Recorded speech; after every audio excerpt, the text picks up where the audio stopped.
Ustedes saben que yo vivía acá en esta ciudad.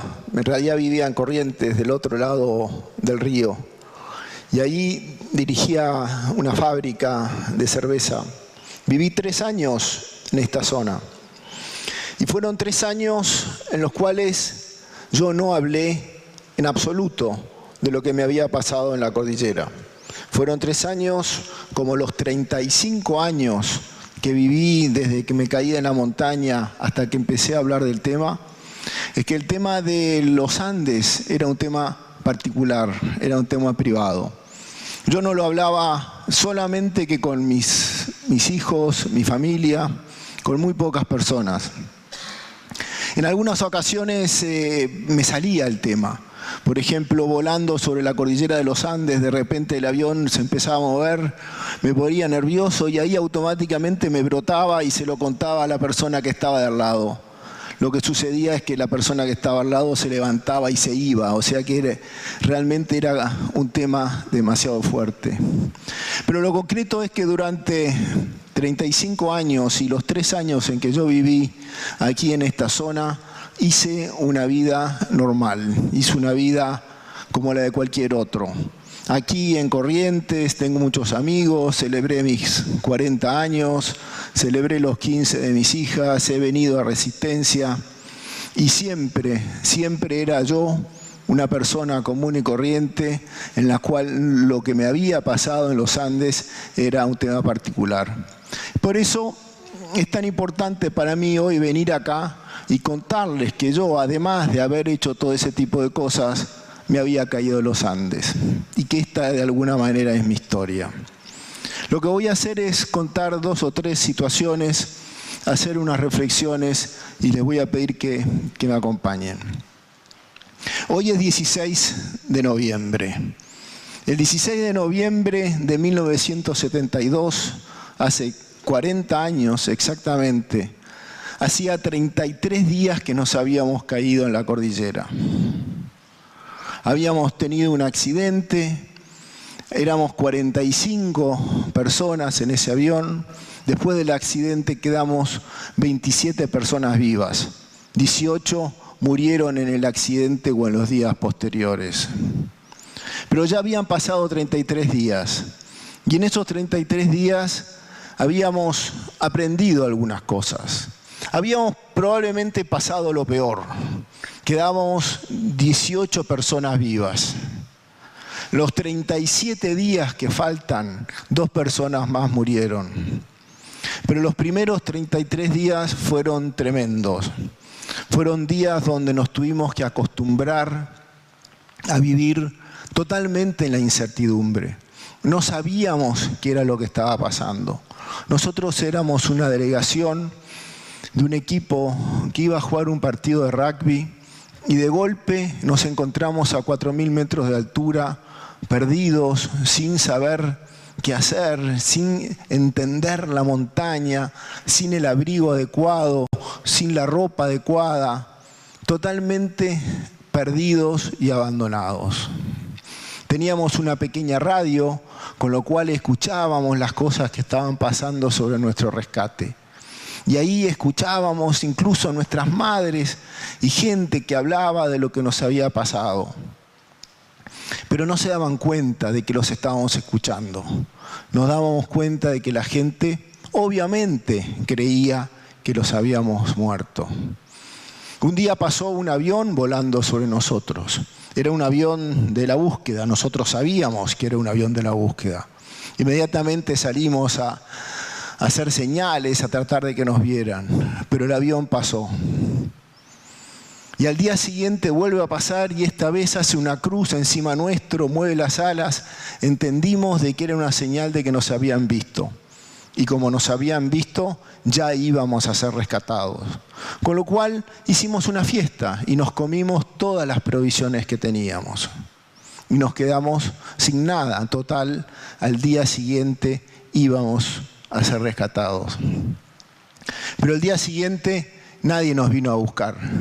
Y lo que sí fue que escuchamos en nuestra pequeña radio la noticia de que la búsqueda se había cancelado.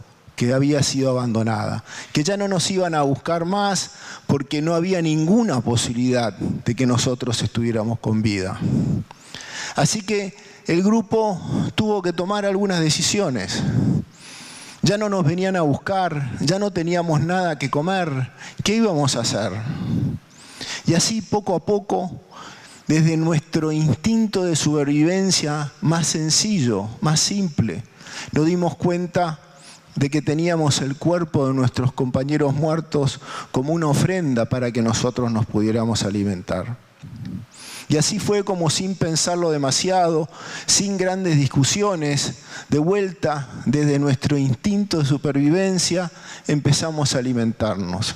Y una vez que empezamos a alimentarnos, sentimos que habíamos cruzado una línea, que le estábamos encontrando la vuelta a la montaña y que íbamos a poder durar lo necesario, lo suficiente, que íbamos a poder estar fuertes hasta aguantar que nos vengan a buscar o eventualmente nosotros enviar una expedición que nos vengan a rescatar. Y en eso estábamos pensando cómo íbamos a salir, cuando un día, cerca de la tardecita, estábamos descansando en el avión, cuando de golpe tuvimos un ruido fuertísimo. Sentimos un ruido muy fuerte afuera en la montaña, que no habíamos escuchado nunca. Y en segundo, toneladas de nieve nos cayó sobre el avión y entró dentro del avión por la parte de atrás que estaba abierta a la montaña. Fue tremendo. Yo me quedé totalmente tapado por la nieve. Al principio podía respirar porque la nieve es porosa y deja pasar el aire. Pude inflar mis pulmones y mi estómago y dejar un espacio entre la nieve y mi cuerpo y continuar respirando. Pero después la nieve se congela y cuando la nieve se congela el aire deja de pasar. Con lo cual de vuelta traté de salir hasta que me empecé a sentir muy cansado. Me sentía cansado, ya no podía más. Así que me empecé a dormir, me empecé a entregar muy tranquilo, muy suavemente. Y cuando estaba prácticamente ido, uno de mis compañeros me saca la nieve de la boca y vuelve el oxígeno a mis pulmones. Y cuando vuelve el oxígeno a mis pulmones, vuelven las ganas de seguir luchando por vivir. Y ahí de vuelta vuelvo a probar, a tratar, a incorporarme de esa nieve que me tenía atrapado. Finalmente me sacan. Pero esos días fueron tremendos. Ese alud mató a 8 personas. Mató al capitán del equipo que había sido tan importante en los primeros días. Mató a la única mujer que todavía seguía viva. Nos quedamos 19 personas después de la luz. Y después de la luz el grupo tuvo que reconstituirse. Ya estaba claro que no nos iban a venir a buscar. Ya estaba claro de que nosotros teníamos que salir de la montaña. Y entonces desde nuestras debilidades y fortalezas relativas, cada uno de nosotros fue aportando lo que podía a ese grupo que se estaba armando en la cordillera. Ya no importaba tanto de dónde veníamos, quiénes éramos, si éramos jugadores de rugby o no. Lo único que importaba ahí era que éramos seres humanos luchando por sobrevivir. Y ahí en el trabajo de luchar por sobrevivir, enfrentando distintas adversidades que se nos fueron presentando, fuimos construyendo ese sentido, ese espíritu de grupo, que permitió que el grupo siempre estuviera organizado. Ninguno de nosotros se quiso escapar solo. Todos teníamos claro de que nos íbamos a salvar si manteníamos esa unidad. Y así fue como elegimos a nuestros caminantes.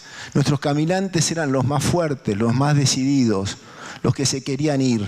Pero también ellos esperaron hasta que el grupo estuviera listo, hasta que de alguna manera era obvio que lo único que podíamos hacer era empezar a caminar por la cordillera en busca de una salvación.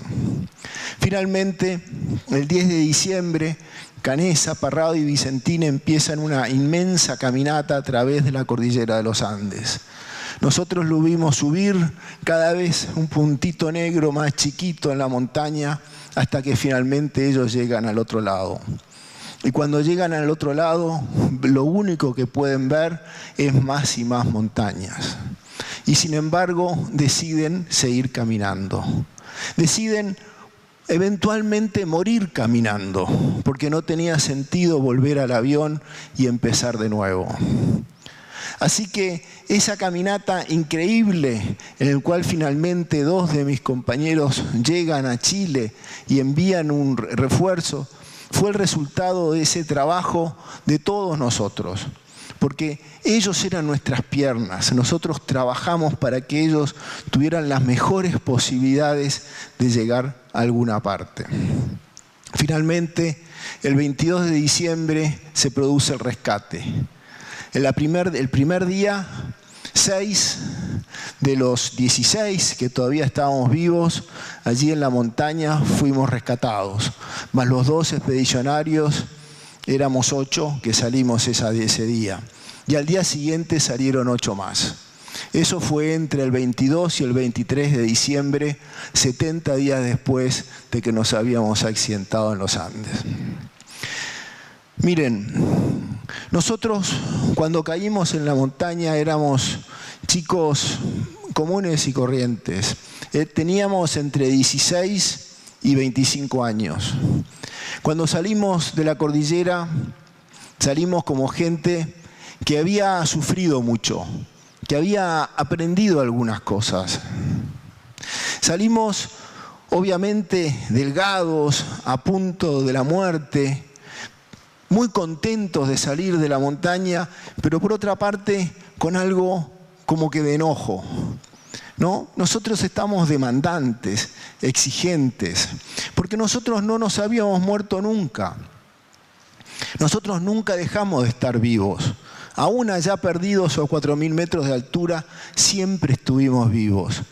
Y yo recuerdo que la gente no entendía cómo nosotros volvíamos de la muerte. Nosotros no volvíamos de la muerte, volvíamos de la vida, de haber vivido muy bajito, de haber estado en una situación muy límite, de vernos adelgazar todos los días, de sentirnos el pulso, ver que estábamos vivos, ver cómo respirábamos, de estar viviendo una inmediatez muy fuerte, pero siempre habíamos estado vivos.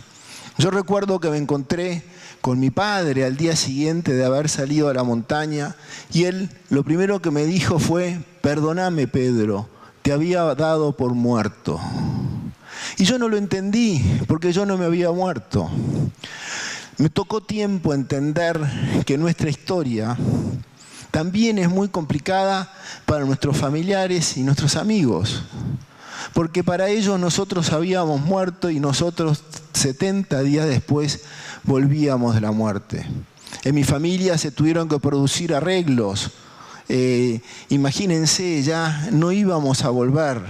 Salvo mi madre, que siempre pensó que nosotros estábamos vivos, para el resto de la gente ya nos habíamos ido.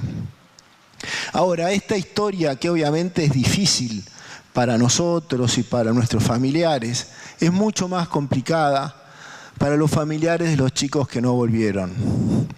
Ellos, el único problema que tuvieron fue que estaban sentados en el lugar equivocado el día que nos accidentamos en el avión. O estaban durmiendo en el lugar equivocado el día que tuvimos la avalancha.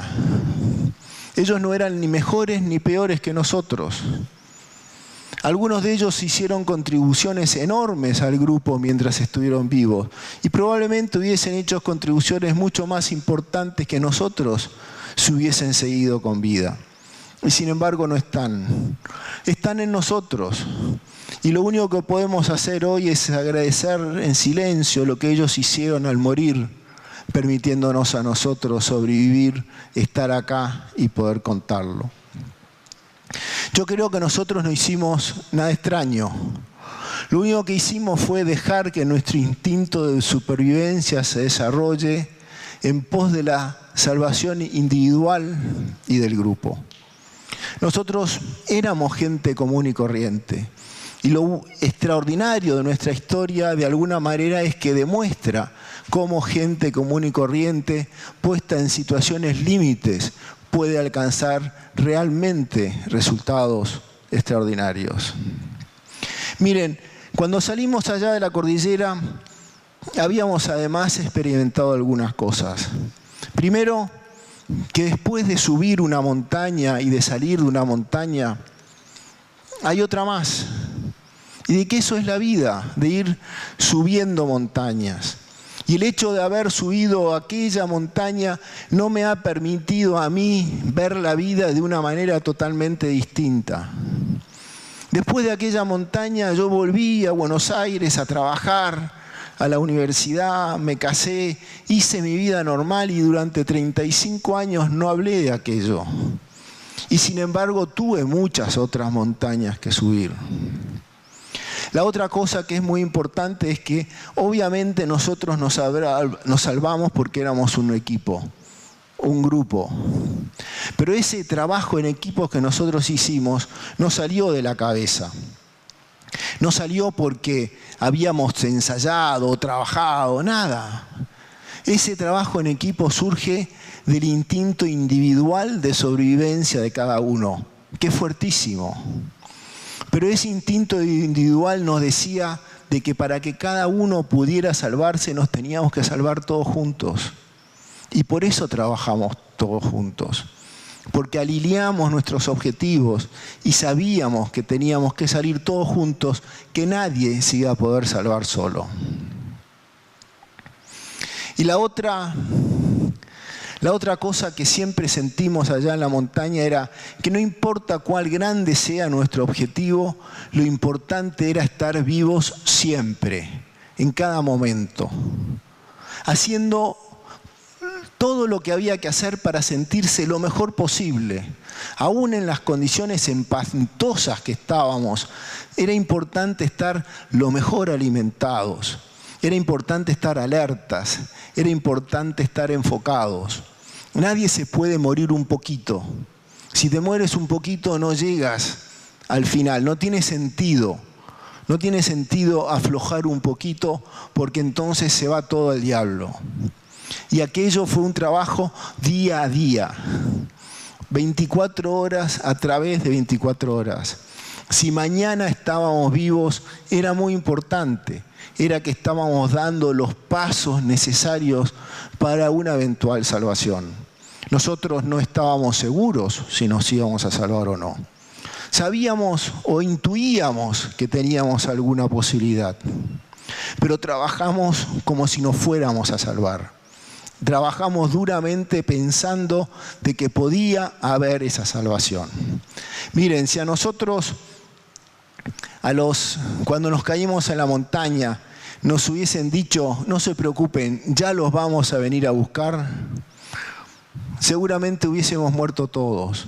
Lo que nos mantuvo a nosotros con vida fue la actitud, la incertidumbre, la necesidad de estar trabajando. 70 días era demasiado tiempo, no hubiésemos podido llegar y sin embargo llegamos. Hemos sido resilientes, eso sí, y hemos sido resilientes porque allá en la montaña no estábamos solos, éramos un grupo. Era un grupo de gente que se dio cariño, contención, amor.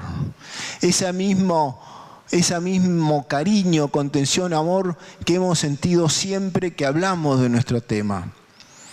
Si a nosotros cuando salimos de la cordillera nos hubiesen acusado de algo, nos hubiesen señalado con el dedo, probablemente yo me hubiese pasado la vida defendiéndome de lo indefendible.